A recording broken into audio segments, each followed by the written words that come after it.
السلام علیکم دوستو، اردو گیٹ وے یوٹیوب چینل وزٹ کرنے کا بہت بہت شکریہ۔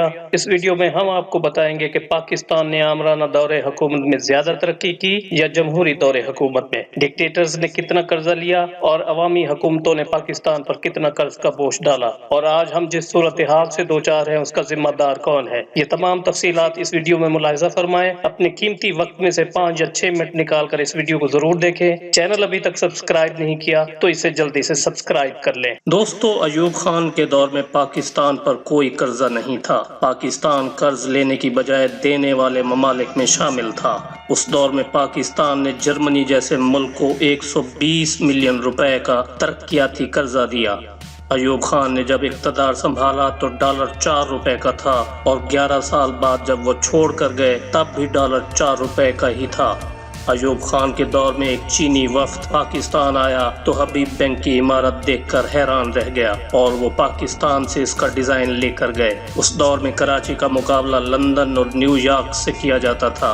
ایوب خان کے دور میں صنعتی ترقی کی شرح پاکستانی تاریخ کا ریکارڈ 9% تھی۔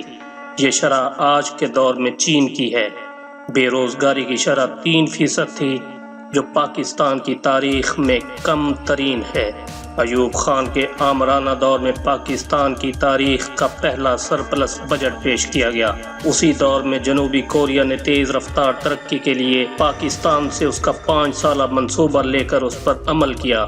ان کے دور میں ملک بھر میں بینکوں کی تعداد 5 گنا، جبکہ اکاؤنٹ ہولڈرز کی تعداد میں 11 گنا اضافہ ہوا۔ اسٹاک ایکسچینج نے 1.7 ارب سے 5.2 ارب روپے کی چھلانگ لگائی۔ اسٹاک ایکسچینج میں رجسٹرڈ کمپنیوں کی تعداد 81 سے 282 ہو گئی۔ پاکستان نے پہلی بار آٹو موبائل، آئل ریفائنری اور سیمنٹ کی انڈسٹری میں قدم رکھا۔ پاکستان میں گیس کے میٹر نہیں ہوتے تھے اور نہایت معمولی سا فکسڈ بل آتا تھا۔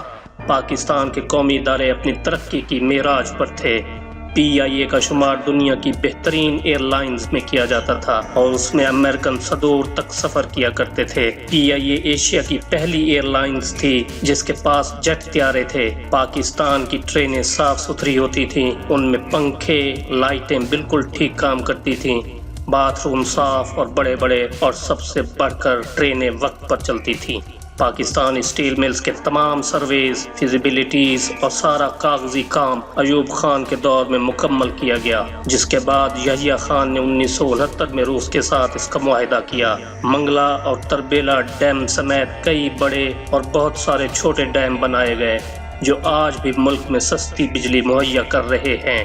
ایوب خان کے دور میں پاکستان کے اہم ترین بیراج، ہیڈ ورکس اور نہریں بنائی گئیں۔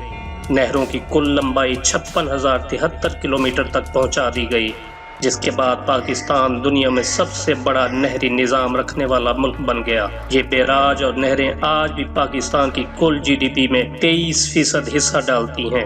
اسلام آباد کی صورت میں پاکستان کا نیا دارالخلافہ بنایا گیا۔ ایوب خان امریکہ کے دورے پر گئے تو امریکی صدر اپنی تمام کابینہ، تینوں افواج کے سربراہان اور امریکن عوام کی بہت بڑی تعداد کے ساتھ ان کے استقبال کے لیے ایئرپورٹ پر پہنچا۔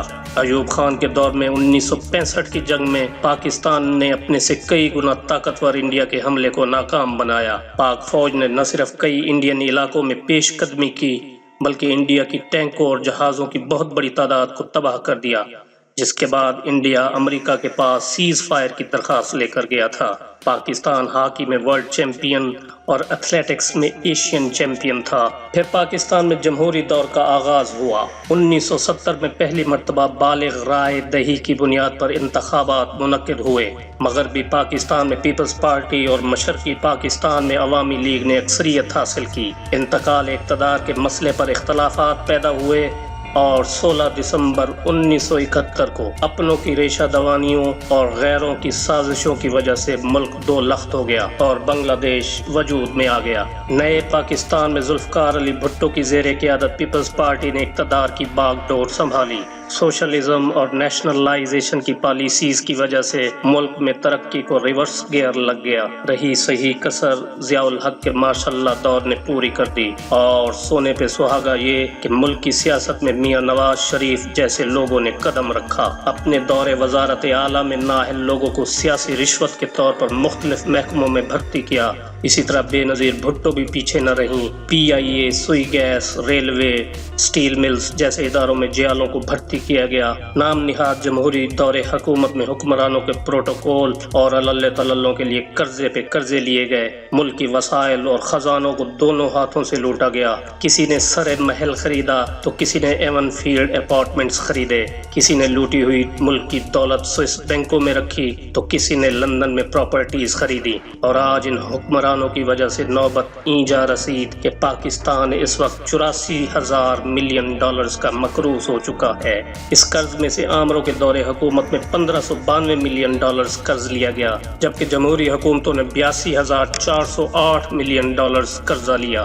ریلوے، PIA، سٹیل ملز اور دیگر ادارے جمہوری حکومتوں کی بھینٹ چڑھ کر تباہی کے دہانے پر پہنچ چکے ہیں۔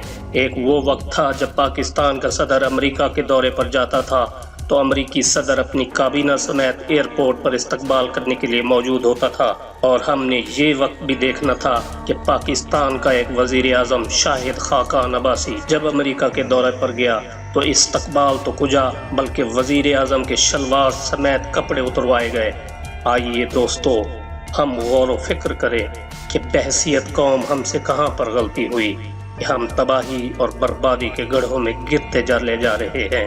اپنی رائے کا اظہار کمنٹ سیکشن میں ضرور کریں۔ ویڈیو اگر پسند آئے تو لائک کرنا نہ بھولیں، بلکہ اسے اپنے دوست احباب کے ساتھ شیئر بھی ضرور کریں۔